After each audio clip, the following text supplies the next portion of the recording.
अपने आप को जहाँ पाता है उसको एक्सेप्ट करना है। अभी हम कह सकते हैं कि हम प्यूरिफिकेशन की बात कर रहे थे, मगर कई बारी क्या होता है कि हम लोग अपने आप को जिस जगह पे खड़े हैं उसको देख नहीं पाते।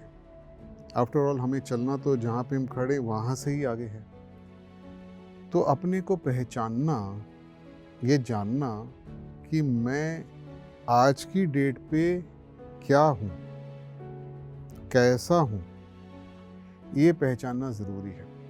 मैं इसको अब इसलिए इस तरीके से बता रहा हूँ, वैसे मान के चलता हूँ कि हम लोग को ये समझ में आ चुका होगा, मगर फिर भी कई बारी ये चीज़ को हाईलाइट ना करा जाए तो कई जो हमारे दोस्त हैं हो सकता है वो इस पॉइंट को मिस कर जाएं, इसलिए मुझे ये बोलना पड़ रहा है।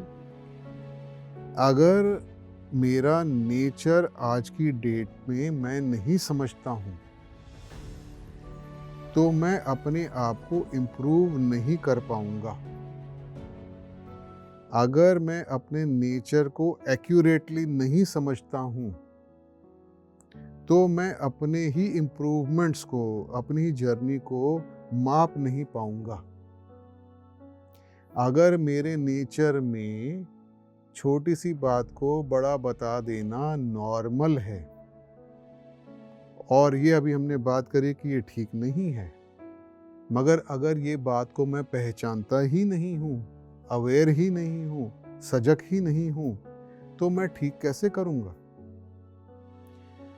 फिर दूसरी बात ये आती है कि जो मैं नहीं हूँ उसको पहचानने के लिए जो दुनिया है इसका मैं फ़ायदा लूँ।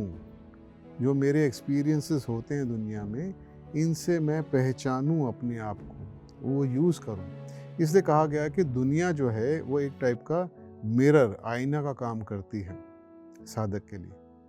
जब हम दुनिया में जाते हैं, लोगों से मिलते हैं, काम पे जाते हैं, लोगों से बात करते हैं, घर के अंदर होते हैं, हमारे जो रिएक्शंस और हमारे बारे में जो जो लोगों के रिएक्शंस जो आते हैं, उससे हमारे को अपनी सेल्फ नॉलेज गेन करने में, जिसको पतंजलि ने स्वाध्याय कहा है, उसमें मदद मिलती है।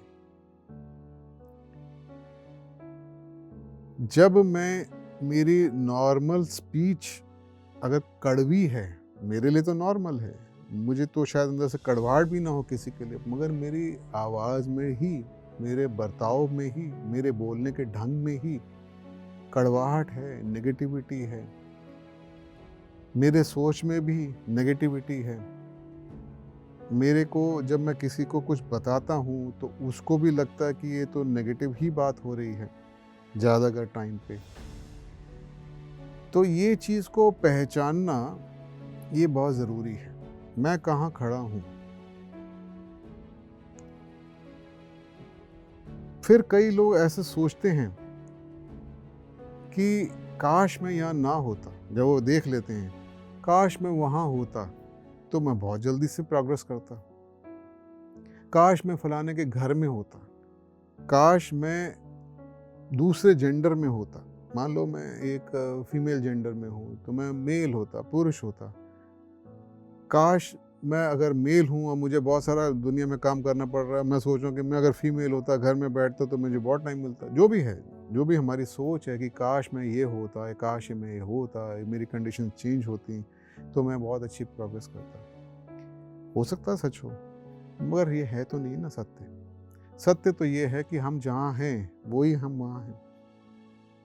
तो ये वेस्ट ऑफ टाइम है, समय की बर्बादी है कि हम ये सोचते रहें कि काश अगर ऐसा होता तो हम कितना अच्छा कर लेते, कितना आगे हम बढ़ जाते। काश मैं उसकी जगह पे होता तो देखो मैं कैसे आगे बढ़ता।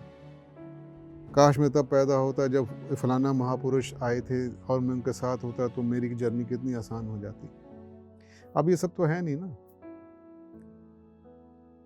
अभी तो मेरे हाथ में मिट्टी है, अब मैं मिट्टी से जूस निकालने की कोशिश कर रहा हूँ, वो तो होने नहीं वाला। काश मेरे पास में संतरे होते, नींबू होता तो मैं जूस निकाल लेता, पर वो तो है नहीं ना। अभी तो मेरे पास में मिट्टी है, तो मिट्टी का तो मैं जूस नहीं निकालूंगा ना, टाइम बर्बाद है। तो पहचानो कि हम कहाँ हैं और एक्सेप्ट करो, इसको मैं मान जाऊं कि ये मैं हूँ। आज की डेट में जब हमारी कोई फ़ोटो खींची जाती है तो जो पिक्चर आती है वो उस दिन की सच्चाई होती है। तो वो उस दिन की जो सच्चाई है, कम से कम हम उसको इतना तो देख सकते हैं कि हाँ ये सच है, और उसको माने, भागे नहीं उससे। क्योंकि जब हम सच्चाई को पहचानेंगे, मानेंगे, देखेंगे ऑब्जेक्टिवली, जैसे कोई तीसरा आदमी देख रहा हो, तो ही हम आगे बढ़ पाएंगे। आज की जो सच्चाई है, जब मैं इस जर्नी पे चलना चाह रहा हूँ, तो जो मेरे अंदर इम्प्योरिटीज़ हैं, जिसको मैंने हटाना है इस रास्ते पे चलने के लिए, वैसे चाहे वो इम्प्योरिटीज़ ना माने दुनिया, झूठ बोलना कोई छोटी छोटी चीज़ों में कोई बहुत बड़ा कोई जुर्म तो है नहीं, मगर हमारे रास्ते के लिए ठीक नहीं। तो हमारे रास्ते में जो हमने अभी तक बात करी इम्प्योरिटीज़ हैं, जो हमें नहीं करनी है, वो चीज़ों पे ध्यान जब हम देंगे कि आज की डेट पे हम क्या हैं और क्या हमारे को हटाना है, ये ज़रूरी है। एक्सेप्ट करना कि मैं क्या हूँ आज की डेट में, ये ज़रूरी है साधक के लिए। उसको अवॉइड नहीं करना, उससे एस्केप नहीं करना और फैंटेसाइज नहीं करना कि काश मैं ये होता, काश मैं वो होता। ये सब चीज़ों से बचना है। तो एक्सेप्टेंस बहुत ज़रूरी है। आपको मैं ये एपिसोड ख़त्म करने से पहले एक कहानी बताता हूँ गोपी कृष्ण की। गोपी कृष्ण जो हैं कश्मीर के अंदर एक साधक रहे, और कुंडलिनी पे उनका काफ़ी काम रहा है। कई किताबें उनकी हैं, आप विकिपीडिया पे भी जाके देख सकते हैं, किताबें भी हैं उनकी बहुत, जो कि बिकती हैं आज की डेट में, प्रिंट में भी हैं।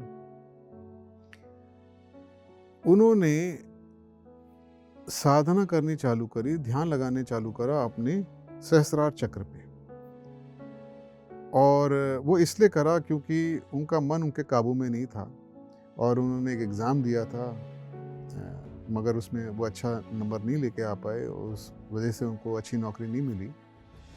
तो उन्होंने ठान ली कि मैं अपने मन को कंट्रोल में करूँगा, और कहीं से भी उन्होंने ये साधना उनको समझ में आई कि ऐसे मेडिटेशन करो, ध्यान लगाओ अपने चक्र के ऊपर।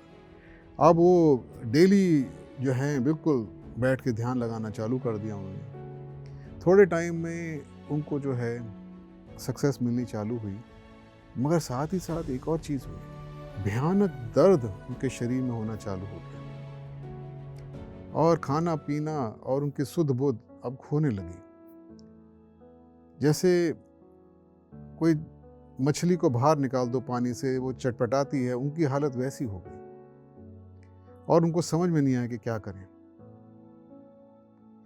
फिर जो भी ईश्वरी प्रेरणा हुई या जो भी हुआ, असल में हुआ क्या था, उनकी कुंडलिनी जो है वो एक साइड से एक उनकी नाड़ी जागृत हो गई थी, और राइट साइड कुंडलिनी का के बारे में अभी हम बात नहीं कर सकते, मगर कहें कि एक चीज़ उनकी एक्टिवेट हो गई थी, तो उसको न्यूट्रलाइज करने के लिए दूसरी एक और नाड़ी को उन्होंने एक्टिवेट फिर करा। जब थोड़ी और समझ आई, पकड़ में आई बात कि क्या हो सकता है, तब जाके वो फिर नॉर्मलाइज हुए। हम जब प्रिपेयर करके चीज़ों को चलते हैं, तो हम आने वाले जो तकलीफ़ें हो सकती हैं, जो रुकावटें बन सकती हैं, उनको हम पहले से ही उनके बारे में तैयारी हमारी होती है। ऐसे करना समझदारी है, और ऐसे चलने में सक्सेस जल्दी मिलती है।